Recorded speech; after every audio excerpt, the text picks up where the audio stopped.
Strava. À la base, c'est juste une appli de sport où on peut enregistrer nos performances médiocres de sportifs amateurs. Et pourtant, aujourd'hui, c'est des dizaines de millions d'utilisateurs. Chaque jour, c'est des millions de traces GPS enregistrées, des lignes qui brillent sur des cartes, des villes, des campagnes, des montagnes, le monde dessiné pas à pas, foulée après foulée, coup de pédale après coup de pédale. Sans le vouloir ou presque, on a accès à des données ultra précises sur les déplacements de millions de personnes. Et cette précision, elle a déjà coûté très cher, jusqu'à révéler des bases américaines ou britanniques. Invisibles sur Google Maps, mais parfaitement visibles sur Strava. Parce que les soldats, ils voulaient montrer à leurs collègues qu'ils allaient un peu plus vite que leurs potes. Super les mecs. Mais Strava, c'est pas juste du sport, c'est pas juste des records personnels et des kudos. C'est une carte des déplacements humains, et en plus de ça, d'une précision folle. On a les allures, les âges des personnes qui se déplacent, à quelle heure, par quel moyen. Et toute cette donnée-là, elle vaut cher. Très cher. À la base de Strava, c'est une rencontre entre ces deux hommes, Michael Horvat et Mark Gainey. Tous deux étudiants à Harvard, ils sont croisés au club d'aviron de l'école où est née leur amitié. We met back in 1988. I was recruited to run at Harvard, and I got a little lucky. Once I got out there, I was recruited by the crew coaches and made that transition, and that's where I met Michael, was in that boathouse. Et c'est dans cet univers de compétition, d'effort et de camaraderie que va naître une petite étincelle dans la tête de nos deux compères. Après leur diplôme, leur parcours professionnel suivent des trajectoires un peu différentes. Michael va poursuivre des études d'économie, obtenir un doctorat et enseigner l'économie puis l'entrepreneuriat. Et de son côté, Mark va obtenir un diplôme en liberal arts et s'aventurer dans la finance avant d'être finalement attiré par l'entrepreneuriat. À côté de leur carrière respective, ils vont rester en contact et avoir une idée. Créer une communauté d'athlètes en ligne qui émulerait la même motivation qu'ils avaient pu ressentir aux côtés de leurs partenaires d'aviron. Ils veulent créer cette ambiance de vestiaire. Ils réfléchissent donc à un site internet pour permettre aux sportifs de partager leur entraînement. We really did want to go recreate this experience we had at Newell Boathouse, but use the internet to do it. Mais ils vont pas trouver le bon modèle de monétisation et surtout au milieu des années 90, les Garmin ça n'existe pas et on n'a pas de GPS ultra précis dans nos iPhones. Donc le projet sera mis de côté, faute de monétisation et faute de technologie adaptée à l'époque. We got introduced to a bunch of other sporting goods companies that were trying to build their own internet presence, and we identified a different problem, which was talking to their customers via email. Ils finiront donc par développer Kana, une solution d'envoi d'email pour les entreprises, et ça deviendra rapidement un gros business, voire un très gros business. We were 1,200 people and a couple $100 million in revenue and publicly traded.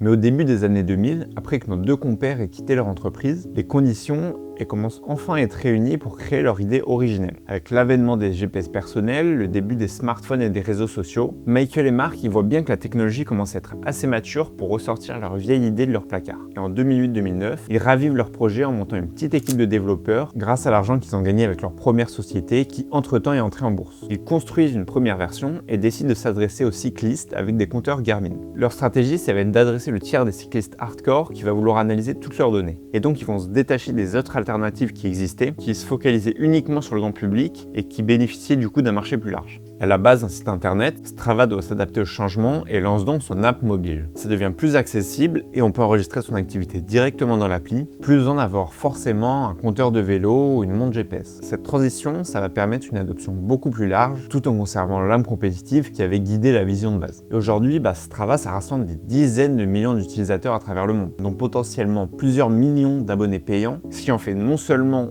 l'une des applications de sport les plus utilisées, mais aussi l'un des réseaux sociaux les plus efficaces en matière de conversion vers un modèle d'abonnement. Mais réduire Strava son abonnement, ça serait passer à côté de l'essentiel. Car au fil des années, à mesure que chaque sortie, chaque parcours et chaque effort était enregistré, Strava a accumulé bien plus qu'une base d'utilisateurs prêts à payer 60 € par an. Elle a bâti une base de données mondiale d'une précision inédite. Et c'est précisément là que réside sa seconde force. Plus discrète, mais potentiellement encore plus puissante, une force qui dépasse largement le cadre du sport et qui repose sur une ressource devenue centrale dans l'économie moderne, la donnée.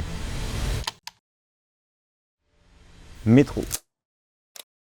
C'est sans doute l'un des produits les plus méconnus de Strava. En fait, plus la plateforme a grandi, plus les données récoltées étaient nombreuses. Chaque trace GPS, chaque ralentissement à une intersection vient enrichir une base de données d'une précision inédite sur les déplacements humains à vélo ou à pied. Le point de départ de métro remonte à 2013, lorsque le département des transports de l'Oregon se retrouve confronté à un problème très concret. Le manque criant de données fiables sur les déplacements des cyclistes. Les méthodes traditionnelles, comptage manuel, caméras, capteurs intégrés dans la chaussée, sont coûteuses, localisées et peu représentatives. Et l'idée d'utiliser les données de Strava, ça va naître un peu par hasard. Lorsque Margie Bradway, responsable de la mobilité dans l'Oregon, va remarquer que beaucoup de cyclistes autour d'elle sont sur l'application. Et quelques mois plus tard, l'Oregon signe un premier accord avec Strava pour accéder à une version embryonnaire de ce qui deviendra finalement Strava Metro. Concrètement, Strava Metro fournit aux collectivités des données agrégées et anonymisées issues des activités enregistrées par les utilisateurs. Ces données, elles permettent de visualiser où les cyclistes accélèrent, ralentissent, s'arrêtent, contournent un obstacle ou quittent une route. Là où les urbanistes, avant ils se contentaient d'hypothèses ou de mesures de données ciblées, peuvent maintenant observer des comportements réels. En Oregon, l'analyse des données a par exemple révélé que certains aménagements routiers, comme les bandes rugueuses installées pour la sécurité automobile, incitaient les cyclistes à quitter la chaussée à des endroits précis. Et dans d'autres cas, les données ont permis d'identifier des intersections à risque ou de mesurer l'efficacité réelle d'une piste cyclable après sa mise en service. Ce modèle s'est rapidement étendu à d'autres villes et régions, Londres, Glasgow, Orlando, puis plus largement en Europe.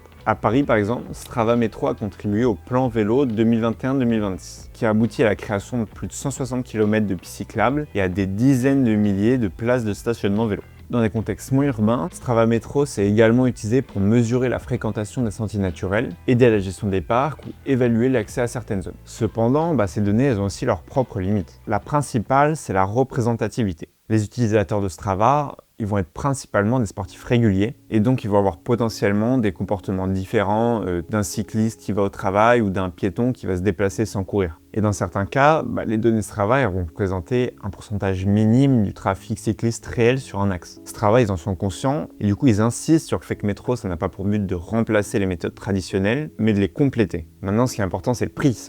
Ça coûte combien d'utiliser ces services ? À ses débuts, le service était vendu avec des contrats avoisinant les 20 000 $ par an, un montant qui était jugé assez raisonnable par rapport au coût des solutions alternatives. À titre de comparaison, les dispositifs classiques de comptage cycliste, comme les capteurs physiques intégrés dans la chaussée ou les systèmes de caméra, ça coûte rapidement plus de 20 000 $ par point de mesure. Sachant que ça compte qu'un seul emplacement, qu'on compte même pas la maintenance et que ça fournit une donnée locale et ponctuelle. Et aujourd'hui, Strava, ils ont fait évoluer leur approche. Metro, c'est devenu gratuit pour un grand nombre d'organisations publiques, d'agences de transport et d'acteurs engagés dans la mobilité douce sous certaines conditions. Ça peut sembler bizarre, mais ça répond sûrement à une logique simple. Créer une dépendance douce. En rendant l'outil accessible, Strava s'impose comme un standard, s'intègre au processus décisionnel et rend le retour en arrière de plus en plus coûteux pour les équipes. Cette stratégie, elle a déjà été utilisée dans plein de domaines avec une grande efficacité. Moi par exemple, je travaille dans le tourisme et c'est quelque chose qu'on a vu avec Booking. Ils sont arrivés en proposant un service ultra efficace, super simple et ils prenaient une marge très faible. Mais au fur et à mesure des années, ils font monter leur marge. Tous les hôteliers ont décidé d'arrêter leur système de distribution classique et donc ils se retrouvent avec un monopole avec des marges énormes à la fin. La conséquence, elle est claire. Strava, c'est plus seulement une application de sport financée par des abonnements. Elle est devenue un acteur de la vente de données aux organisations publiques dans un marché en pleine expansion.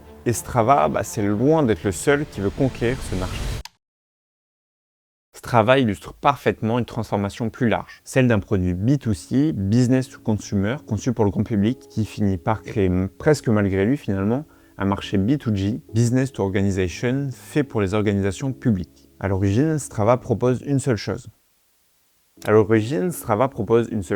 un réseau social tourné autour du sport et de la performance. Mais en arrière-plan, comme on l'a vu, chaque activité enregistrée a contribué à créer une ressource bien plus stratégique, les données de déplacement. Et Strava, c'est qu'un exemple parmi d'autres. Le principe, il est simple, on a des entreprises privées qui collectent, agrègent et analysent des données issues d'usages quotidiens, puis les mettent à disposition d'institutions publiques comme des villes, États, agences de transport, pour prendre théoriquement de meilleures décisions. Et la mobilité, c'est le terrain idéal pour ce modèle économique, parce que ça concerne un enjeu stratégique. Toutes les villes, elles veulent communiquer sur leur réseau cyclable ou autre aménagement. Et aussi parce que c'est un domaine qui a longtemps souffert d'un manque de données fiables. Un autre exemple de ce modèle économique, c'est Waze avec son programme Waze for Cities. À l'origine, Waze, c'est juste une application de GPS qui est bien pratique si on veut éviter les radars, on va pas se mentir. Mais très vite, la valeur des données récoltées, elle dépasse uniquement la fonction GPS. Les signalements en temps réel, accidents, bouchons, routes fermées, travaux, deviennent une source d'informations précieuses pour les collectivités. Et en partageant ces données avec les villes, Waze leur permet de mieux gérer le trafic, d'améliorer certains endroits où il y a des congestions ou de coordonner leurs chantiers. Plus il y a d'utilisateurs sur l'application, plus la donnée est riche, plus elle sera utile au pouvoir public. Et ces données, elles peuvent profondément transformer des secteurs. En matière d'urbanisme et d'infrastructure, ça permet de prioriser les investissements. Savoir où construire, quoi corriger, quels axes sont réellement utilisés et lesquels ne le sont pas. Il devient maintenant possible de mesurer l'impact d'un aménagement avant et après sa mise en œuvre. Non seulement en termes de fréquentation, mais aussi de sécurité et de fluidité. Sur le plan de la sécurité routière et de la prévention, ces données ouvrent également de nouvelles perspectives. Des zones à risque, elles peuvent être identifiées à partir de comportements anormaux, des freinages répétés, des contournements fréquents, des ralentissements soudains par exemple. Les feux de circulation, les limitations de vitesse ou les aménagements peuvent alors être ajustés de manière ciblée et surtout on peut évaluer objectivement leur efficacité après déploiement, ce qui n'était pas possible avant. On assiste au passage progressif de la donnée descriptive à la donnée décisionnelle. On ne se contente plus de montrer ce qui s'est passé, on commence à recommander ce qui devrait être fait. À terme, l'intelligence artificielle et les modèles prédictifs permettront d'anticiper les congestions, les accidents ou les pics de demande, transformant la gestion urbaine en un pilotage quasi automatisé. Les politiques publiques pourront donc être testées virtuellement avant d'être déployées sur le terrain à l'aide de simulations nourries par les données réelles. Le marché de la donnée devrait se consolider autour de quelques acteurs dominants, capables de fournir des infrastructures informationnelles complètes. Et avec cette évolution émergera une tension inévitable entre l'efficacité des décisions publiques et la dépendance croissante à des plateformes privées, souvent situées dans un autre pays avec des intérêts parfois différents des nôtres. Et si ces données rendent les villes plus intelligentes, plus performantes, elles posent aussi une question centrale. Est-ce qu'on est prêt à ce que des entreprises privées prennent les décisions de nos pouvoirs publics ?